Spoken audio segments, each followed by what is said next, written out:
Ram Ram Ram. Let us start the class. Shri Gurubhyo Namaha. First, Samhita, you can start with the Dhyana Shloka, whatever I had taught in the last class. आर्याविभावयन्मनसि यः पादारविन्दं पुरः पश्यन्नारभते स्तुतिं स नियतं लब्ध्वा कटाक्षच्छविम् कामाक्ष्या मृदुलस्मितांशुलहरी ज्योत्स्नावयस्यान्विता आरोहत्यपवर्गसौधवलभीम् आनन्दवीचिमयीम्. Next Shloka, Ramya Mangalakshmi. Are you there? She has not joined, is it? Okay. Soumya Ramesh. Okay. Say, Samhita, you can continue. कारणपरचिद्रूप काञ्चीपुरसीम्नि कामपीठगता काचन विहरति करुणा काश्मीरस्तबककोमलाङ्गलता You can continue. प्रधृतकोदण्डबाणश्रीनिपाशं कठिनस्तनभरणं कैवल्यानन्दकन्दमवलम्बे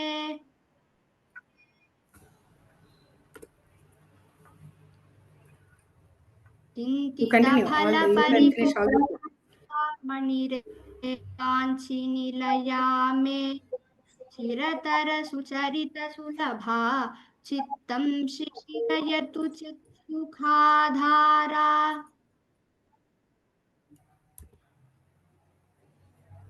कुटिलकचं कठिनकुचं कुन्दस्मितकान्तिकुङ्कुमच्छायं कुरुते विहृतिं काञ्च्यां कुलपर्वतसार्वभौमसर्वस्वम्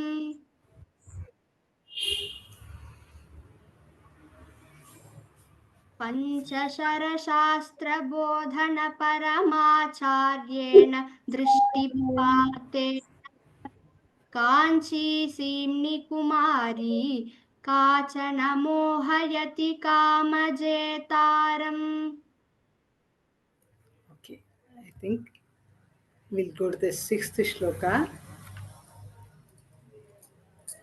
Now, Samhita, you repeat, okay? Huh? Paraya. परया परया Kanchipuraya. काञ्चीपुरया काञ्चीपुरया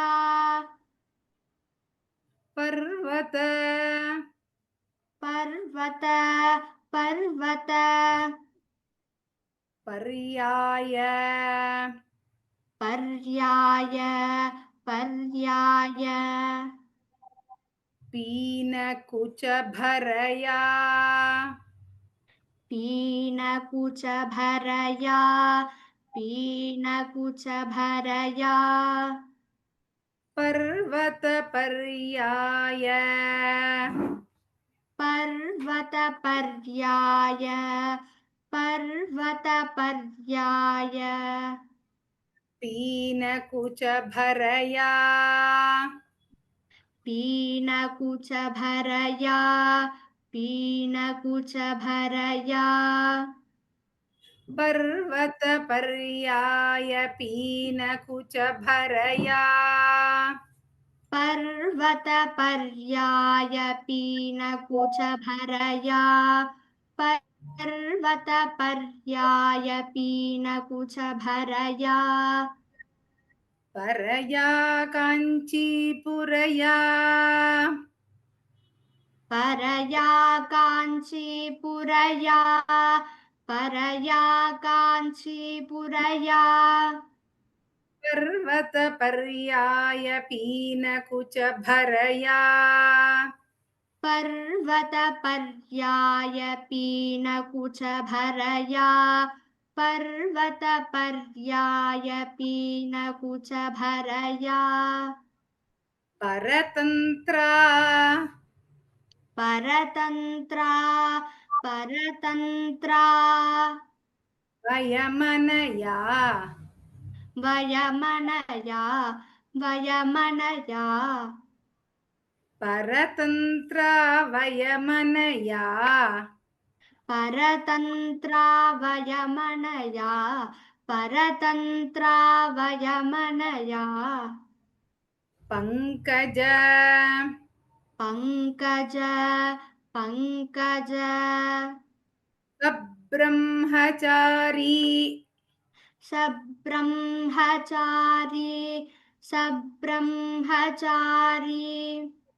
लोचनया लोचनया लोचनया सब्रह्मचारी लोचनया सब्रह्मचारी लोचनया सब्रह्मचारी लोचनया पङ्कज सब्रह्मचारी लोचनया पङ्कज सब्रह्मचारी लोचनया पङ्कज सब्रह्मचारी लोचनया परतन्त्रा वयमनया परतन्त्रा वयमनया परतन्त्रा वयमनया पङ्कज सब्रह्मचारी लोचनया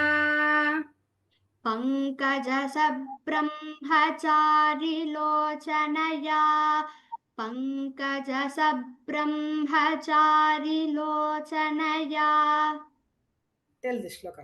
Recite full shloka. परया काञ्चीपुरया पर्वतपर्याय पीनकुचभरया परतन्त्रा वयमनया पङ्कज सब्रह्मचारी लोचनया Good. Next panelist, Soumya Ramesh, are you there? You can repeat the next shloka. Yes. One minute. ऐश्वर्यम् ऐश्वर्यम् ऐश्वर्यम् इन्दुमौलेः इन्दुमौलेः इन्दुमौलेः ऐश्वर्यमिन्दुमौलेः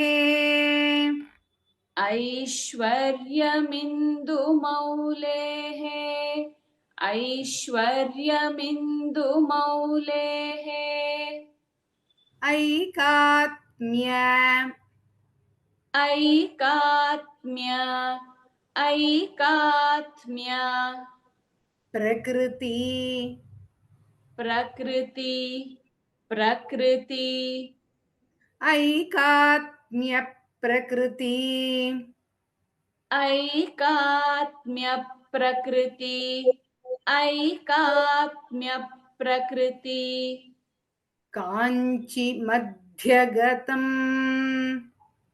काञ्चिमध्यगतम् काञ्चिमध्यगतम्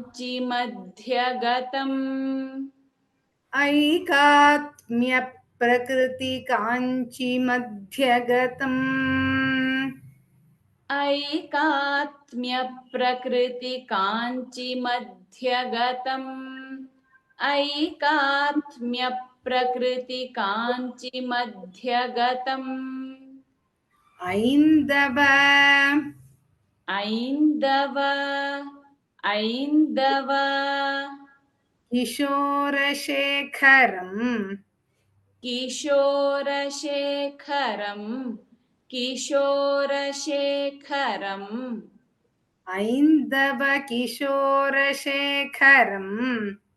ऐन्दव किशोरशेखरम् ऐन्दव किशोरशेखरम् ऐदम्पर्यम् ऐदम्पर्यम् ऐदम्पर्यम् चकास्ति चकास्ति चकास्ति निगमानाम् निगमानाम् निगमानाम् ऐदम्पर्यञ्चकास्ति निगमानाम् ऐदम्पर्यं चकास्ति निगमानाम् ऐदम्पर्यं चकास्ति निगमानाम् Okay, recite the shloka. ऐश्वर्यमिन्दुमौलेः ऐकात्म्यप्रकृतिकाञ्चिमध्यगतम् ऐन्दवकिशोरशेखरम् ऐदम्पर्यञ्चकास्ति निगमानाम् श्रितकम्पा श्रितकम्पा सीमानम् सीमानं सीमानं ऋतकम्पा सीमानम् श्रितकम्पा सीमानं श्रितकम्पा सीमानं शिथिलित शिथिलित शिथिलित Paramshiva Paramshiva Paramshiva धैर्यमहिमानम् धैर्यमहिमानम् धैर्यमहिमानम् शिथिलित Paramshiva शिथिलित Paramshiva शिथिलित Paramshiva धैर्यमहिमानम् धैर्यमहिमानम् धैर्यमहिमानम् शिथिलित Paramshiva धैर्यमहिमानम् शिथिलित Paramshiva धैर्यमहिमानम् शिथिलित Paramshiva धैर्यमहिमानम् कलये कलये कलये पाटलिमानम्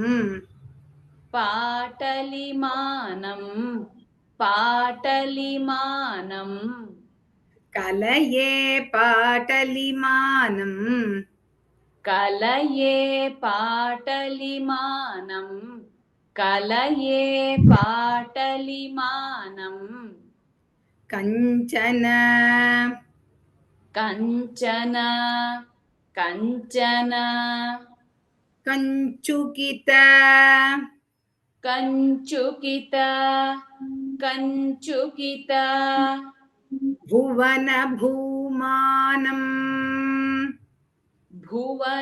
भुवनभूमानम् भुवनभूमानम् कञ्चुकित भुवनभूमानम् कञ्चुकित भुवनभूमानम् कञ्चुकित भुवनभूमानम् कञ्चन कञ्चुकित भुवनभूमानम् कञ्चन कञ्चुकित भुवनभूमानम् कञ्चन कञ्चुकित भुवनभूमानम् You recite once, then Samhita will recite again, second time. श्रितकम्पासीमानम् शिथिलित Paramshiva धैर्यमहिमानम् कलये पाटलिमानं कञ्चन कञ्चुकितभुवनभूमानम् Samhita. श्रितकम्पासीमानं शिथिलितपरमशिवधैर्यमहिमानं कलये पाटलिमानं कञ्चन कञ्चुकितभुवनभूमानम् Okay. Next shloka. Ramya, you can repeat. Adrita. आदृत आदृत Kanchi nilayam. काञ्चीनिलयां काञ्चीनिलयाम् Adrita kanchi nilayam. आदृतकाञ्चीनिलयाम् आदृतकाञ्चीनिलयाम् Adyam. आद्याम् आद्याम् Arudha. आरूढ आरूढ Yauvanatopam. यौवनाटोपाम् यौवनाटोपाम् Adyamaruda yauvanatopam. आद्यामारूढ यौवनाटोपाम् आद्यामारूढ यौवनाटोपाम् Agamabatamsa. आगमवतंस आगमवतंस Kalikam. कलिकाम् कलिकाम् Agamabatamsa kalikam. आगमवतंस कलिकाम् आगमवतंस कलिकाम् Anandadvaita.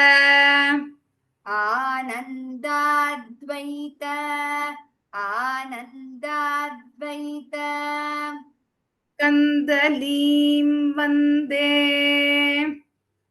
कन्दलीं वन्दे कन्दलीं वन्दे Anandadvaita kandalim vande.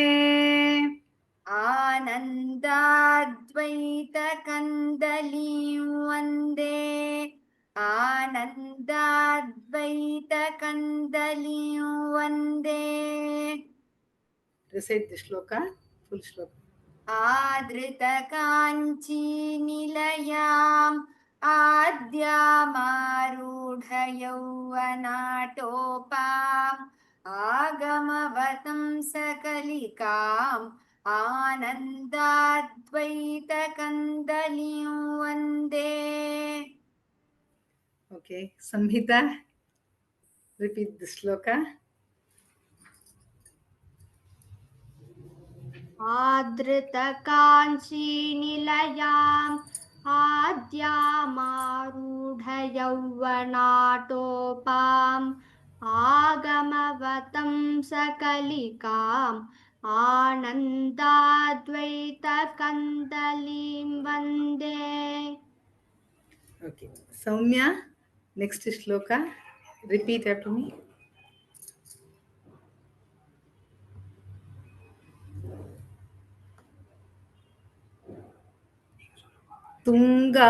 Tungabhirama.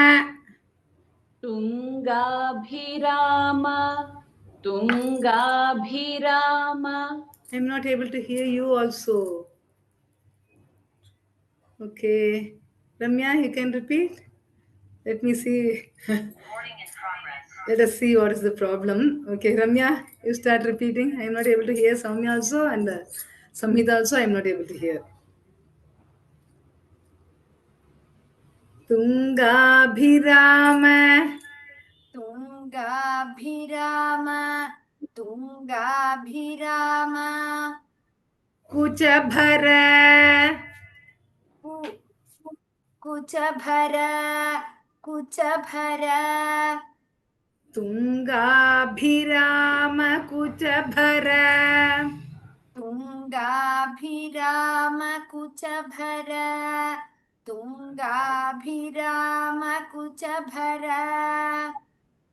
शृङ्गारितम् शृङ्गारितम् शृङ्गारितम् आश्रयामि आश्रयामि आश्रयामि काञ्चिगतम् काञ्चिगतम् काञ्चिगतम् शृङ्गारितमाश्रयामि शृङ्गारितमाश्रयामि शृङ्गारितमाश्रयामि काञ्चिगतम् काञ्चिगतम् काञ्चिगतम् तुङ्गाभिरामकुचभर शृङ्गारितमा तुङ्गाभिरामकुचभर शृङ्गारितमाश्रयामि काञ्चिगतम् तुङ्गाभिरामकुचभर शृङ्गारितमाश्रयामि काञ्चिगतम् तुङ्गाभिरामकुचभर शृङ्गारितमाश्रयामि काञ्चिगतम् Gangadhar Gangadhar Gangadhar परतन्त्रम् परतन्त्रम् परतन्त्रम् Gangadhar परतन्त्रम् Gangadhar परतन्त्रम् Gangadhar परतन्त्रम् शृङ्गाराद्वैत शृङ्गाराद्वैत शृङ्गाराद्वैत तन्त्रसिद्धान्तम् तन्त्रसिद्धान्तम् तन्त्रसिद्धान्तम् शृङ्गाराद्वैत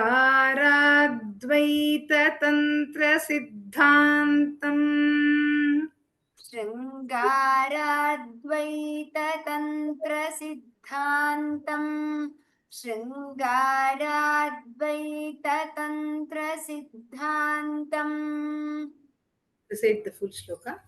तुङ्गाभिरामकुचभर शृङ्गारितमाश्रयामि काञ्चिगतम् Gangadhar परतन्त्रम् शृङ्गाराद्वैत तन्त्रसिद्धान्तम् Samhita, you recite the same shloka. Let me see. Check.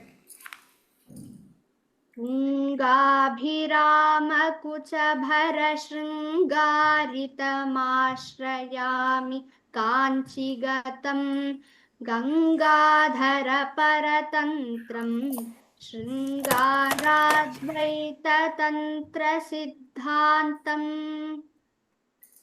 Soumya, you recite the same shloka. Let me check.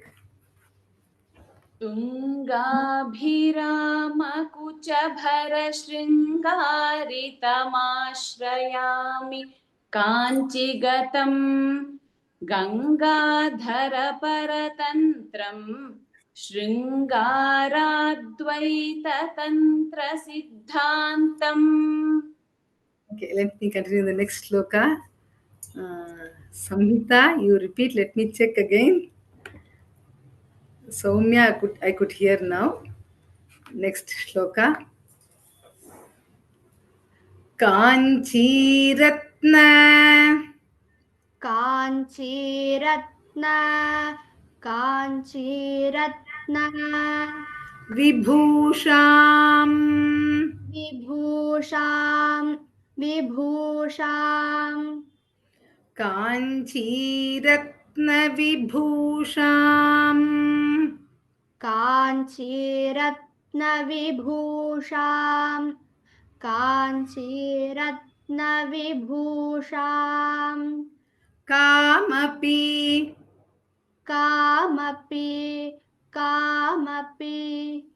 कन्दर्पसूतिकापाङ्गीम् कन्दर्पसूतिकापाङ्गीं कन्दर्पसूतिकापाङ्गीं कामपि कन्दर्पसूतिकापाङ्गीम् कामपि कन्दर्पसूतिकापाङ्गीं कामपि कन्दर्पसूतिकापाङ्गीं परमाम् परमां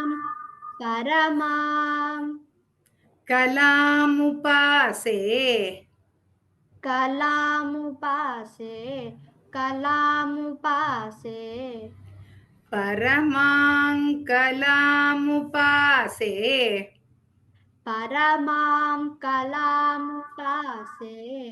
परमां कलामुपासे परशिववामाङ्क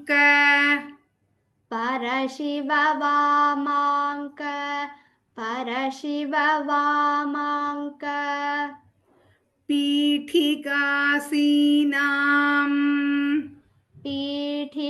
पीठिकासीनाम् पीठिकासीनां परशिववामाङ्कपीठिकासीनाम् परशिववामाङ्कपीठिकासीनां परशिववामाङ्कपीठिकासीनां Recite the full shloka. काञ्चीरत्नविभूषां कामपि कन्दर्पसूतिकापाङ्गीं परमां कलामुपासे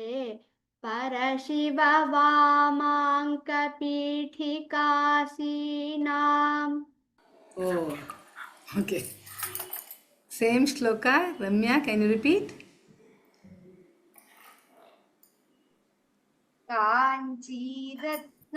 काञ्चीरत्नविभूषां कामपि कन्दर्पसूतिकापाङ्गीं परमां कलामुपासे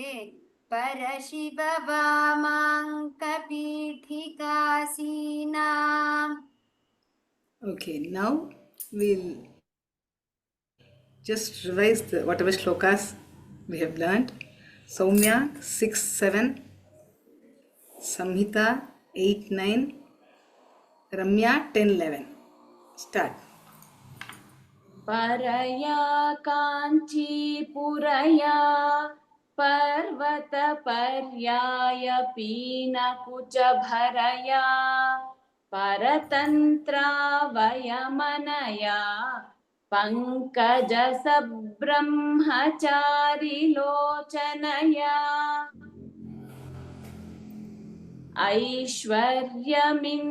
ऐश्वर्यमिन्दुमौलेः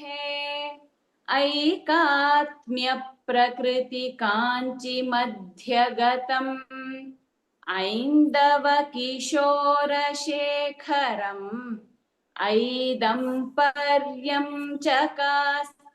ऐदम्पर्यञ्चकास्ति निगमानाम्. Next. श्रुतकम्पासीमानं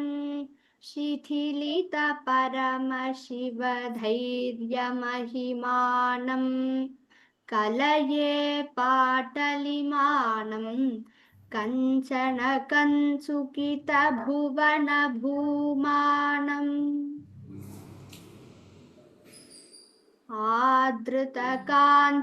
आदृतकाञ्चीनिलयाम्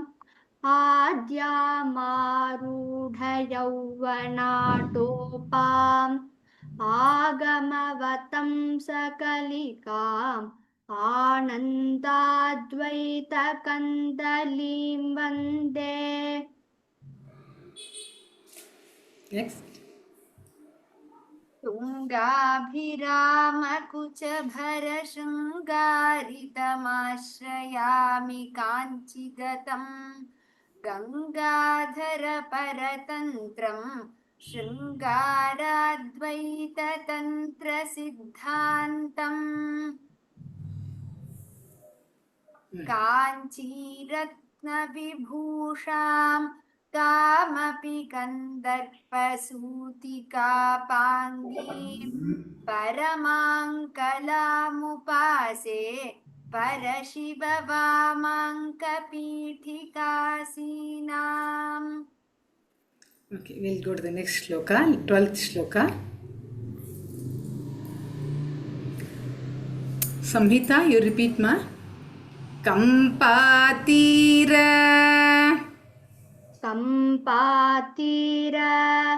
कम्पातीर Charanam. चराणां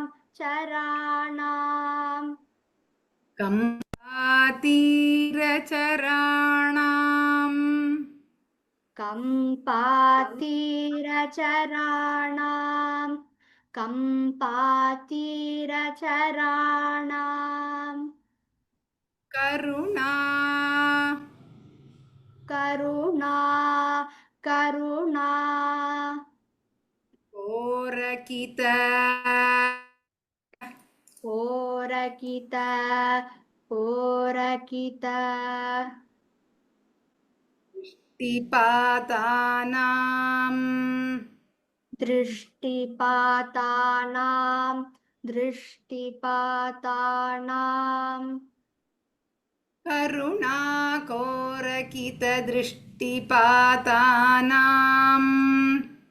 करुणाकोरकितदृष्टिपातानाम् करुणाकोरकितदृष्टिपातानां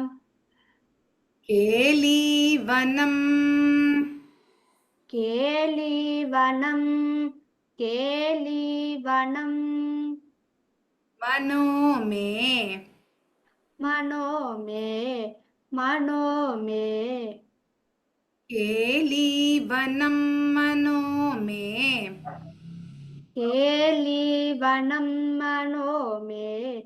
केलीवनं मनो मे केषाञ्चित्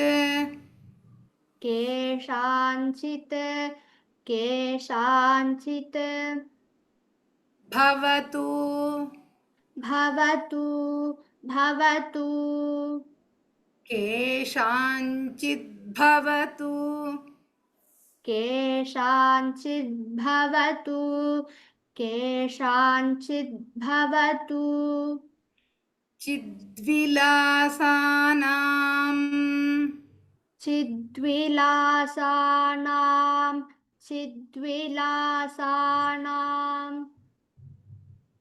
केषाञ्चित् भवतु चिद्विलासानाम्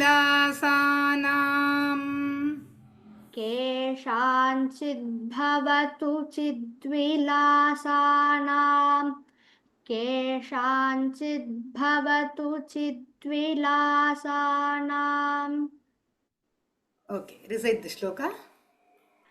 कम्पातीरचराणां करुणाकोरकितदृष्टिपातानां केलीवनं मनो मे केषाञ्चिद्भवतु चिद्विलासानाम्. Same shloka, repeat, Ramya.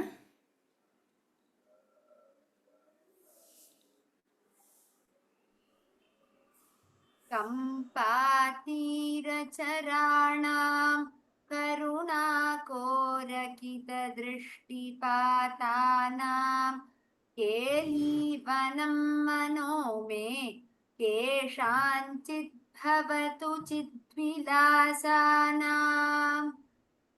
Okay, Soumya, repeat the shloka, next shloka.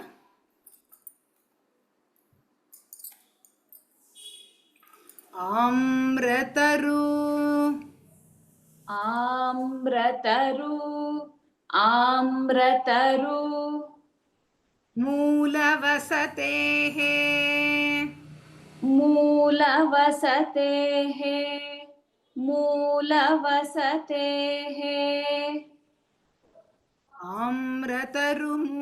आम्रतरुमूलवसतेः आम्रतरुमूलवसतेः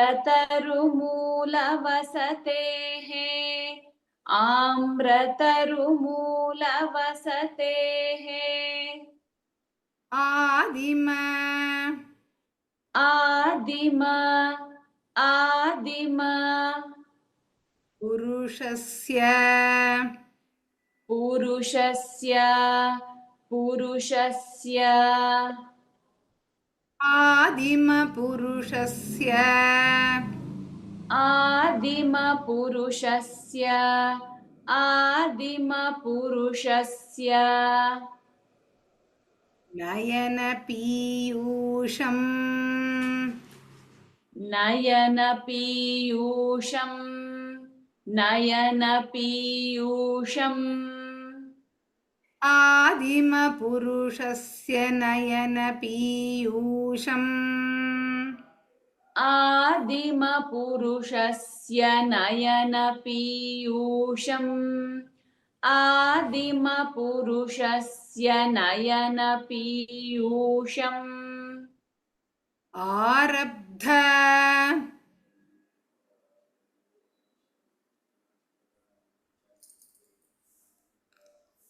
आरब्ध आरब्ध आरब्ध यौवनोत्सवम् यौवनोत्सवम् यौवनोत्सवम्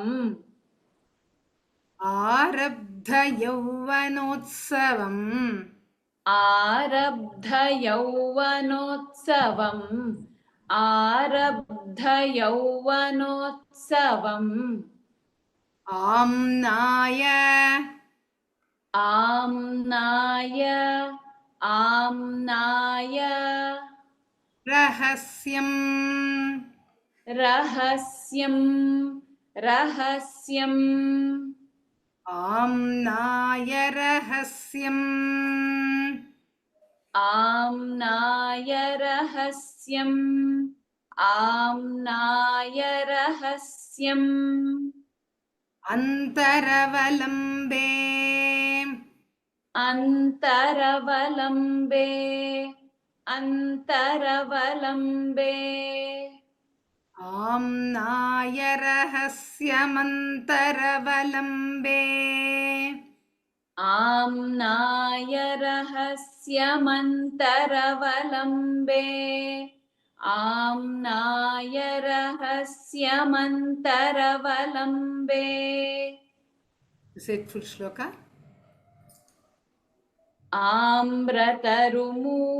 आम्रतरुमूलवसतेः आदिमपुरुषस्य नयनपीयूषम् आरब्धयौवनोत्सवम् आम्नाय रहस्यमन्तरवलम्बे Samhita, repeat the shloka.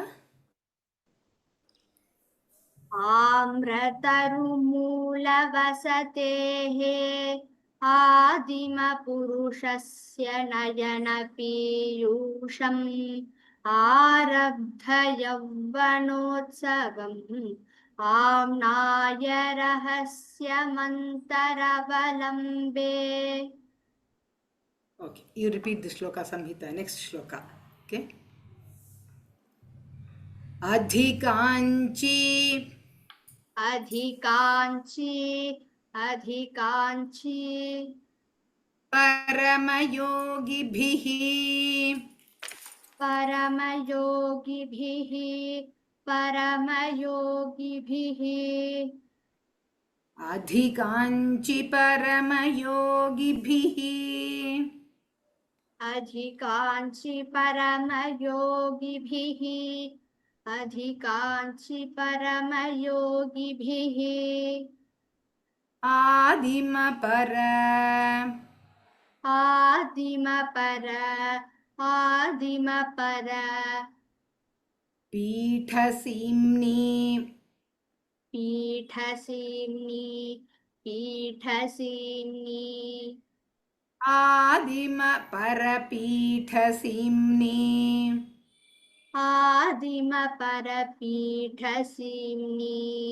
आदिमपरपीठसीम्नि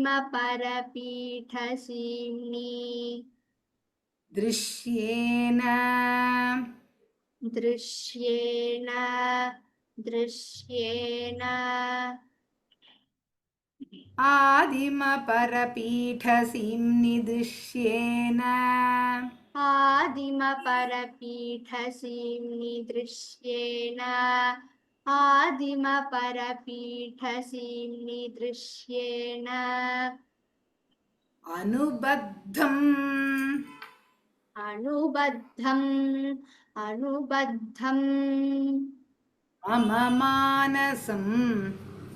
मम मानसम् मम मानसम् अनुबद्धं मम मानसम् अनुबद्धं मम मानसम् अरुणिमा अरुणिमा सर्वस्व सर्वस्व सम्प्रदायेन सम्प्रदायेन अरुणिम सर्वस्व सम्प्रदायेन अरुणिम सर्वस्व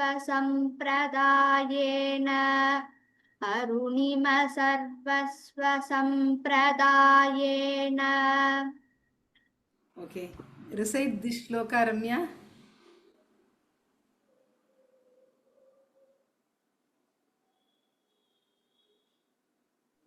अधिकांचि परमयोगिभिः आदिमपरपीठसीम्नि दृश्येन अनुबद्धं मम मानसम् अरुणिम सर्वस्व सम्प्रदायेन Okay, next shloka.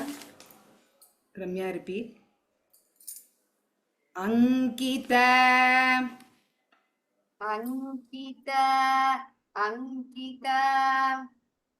Shankaradeham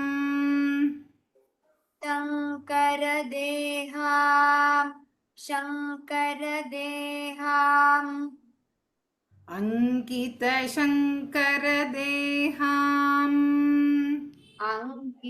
Shankaradeham अंकितशङ्करदेहाम् Ankurita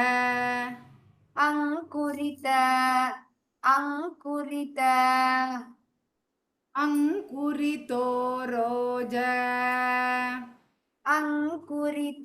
Roja अंकुरितो rose कंकणाश्लेषैः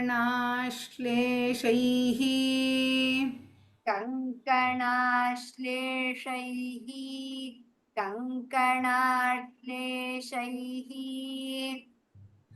अंकुरितो rose कंकणाश्लेषैः अंकुरितो rose कङ्कणाश्लेषैः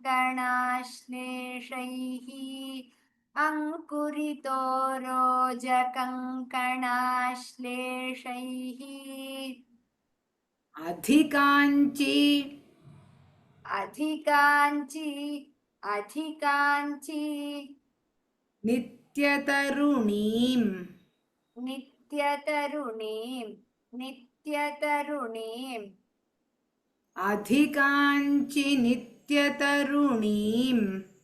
अधिकांची नित्यतरुणीं अधिकांची नित्यतरुणीं अद्राक्षम् अद्राक्षम् अद्राक्षम् काञ्चिदद्भुताम् काञ्चिदद्भुताम् काञ्चिदद्भुताम् बालाम् बालाम् बालाम् अद्राक्षम् काञ्चिदद्भुताम् बालाम् अद्राक्षं काञ्चिदद्भुतां बालाम् अद्राक्षं काञ्चिदद्भुतां बालाम् Soumya recite this shloka. Soumya recite this shloka.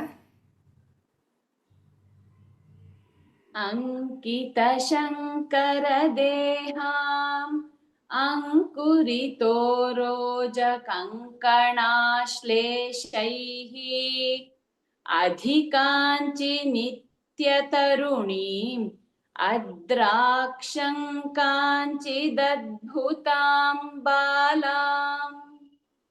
Samhita, repeat this shloka.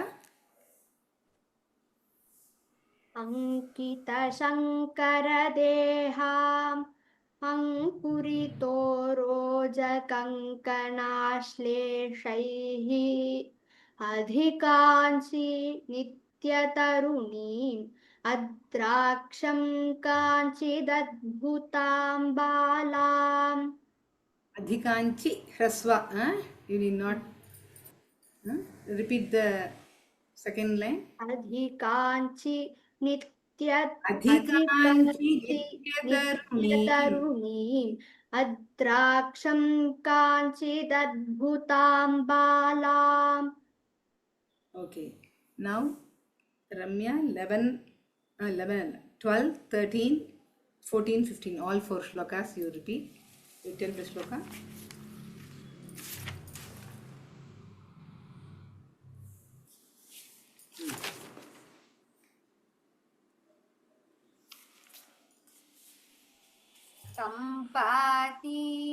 सम्पातीरचराणां करुणाकोरकितदृष्टिपातानां केलीवनं मनो मे केषाञ्चिद्भवतु चिद्विलासानाम्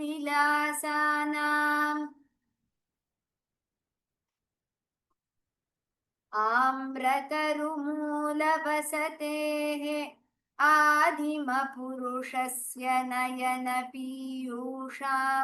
पीयूषम् आरब्धयौवनोत्सवम् आम्नाय रहस्यमन्तरवलम्बे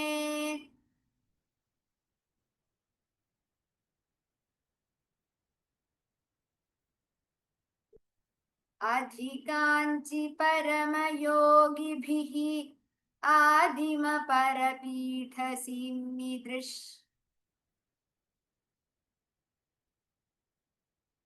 The slide changed to the 15th shloka.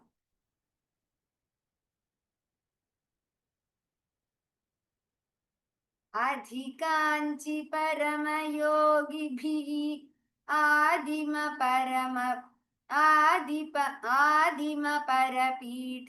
आदिमपरपीठसीम्निदृश्येन अनुबद्धं मम मानसम् अरुणिम सर्वस्वसम्प्रदायेन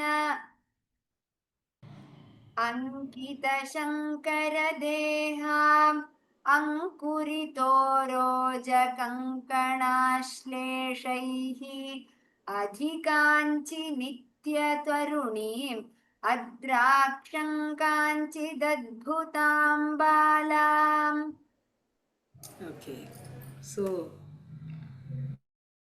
these 10 shlokas we have finished. So, I think we can stop here. Otherwise, we will revise all the 10 shlokas. Samhita 6 to 10, 11 to 15, Soumya. Then we'll finish the class. परया काञ्चीपुरया पर्वतपर्याय पीनकुचभरया परतन्त्रावयमनया पङ्कजसब्रह्मचारिलोचनया ऐश्वर्यमिन्दुमौलेः ऐकात्म्यप्रकृतिकाञ्चिमध्यगतम् ऐन्दवकिशोरशेखरम् ऐदम्पर्यम्. The slide changed to H2. ऐदम्पर्यं चकास्ति निगमानाम्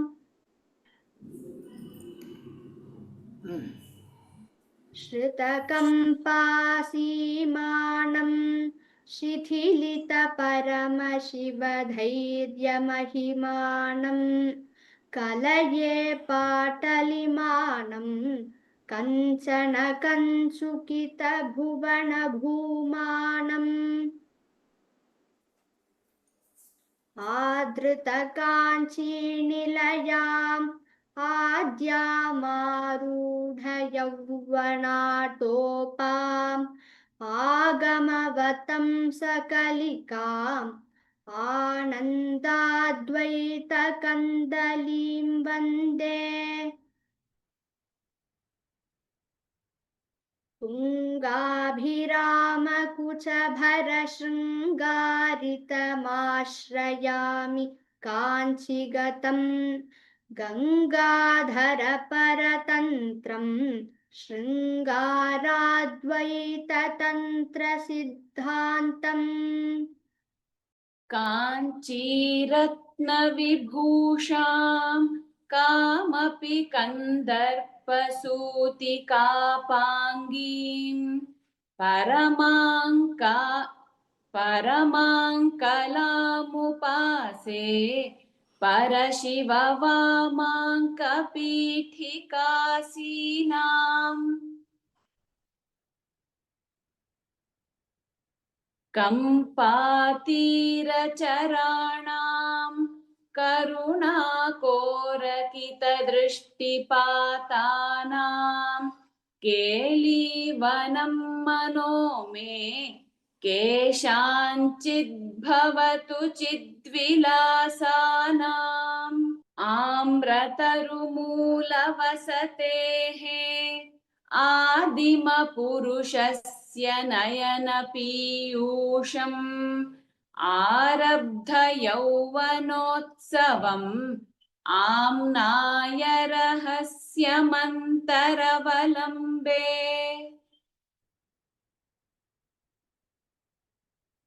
अधिकाञ्चि परमयोगिभिः आदिमपरपीठसीम्निदृश्येन अनुबद्धं मम मानसम् अरुणिम सर्वस्वसम्प्रदायेन अंकितशङ्करदेहाम् अंकुरितोरोजकङ्कणाश्लेषैः अधिकाञ्चि नित्यतरुणीम् अद्राक्षं काञ्चिदद्भुतां बालाम्. Let us finish the class for today's class, and in the next class I'll allow the who are all the participants to repeat the shloka, like you can revise the shloka in this week, and in the starting itself I'll ask you to tell the shlokas as a revision. Okay, whoever is willing to tell, you can raise your hand. Let us, not this week, next week we'll try. Yeah? You practice all the 15 shlokas. I'll ask you first 15 shlokas to recite. Okay, so punar milamaha, we'll see in the next class. Okay, Ram Ram.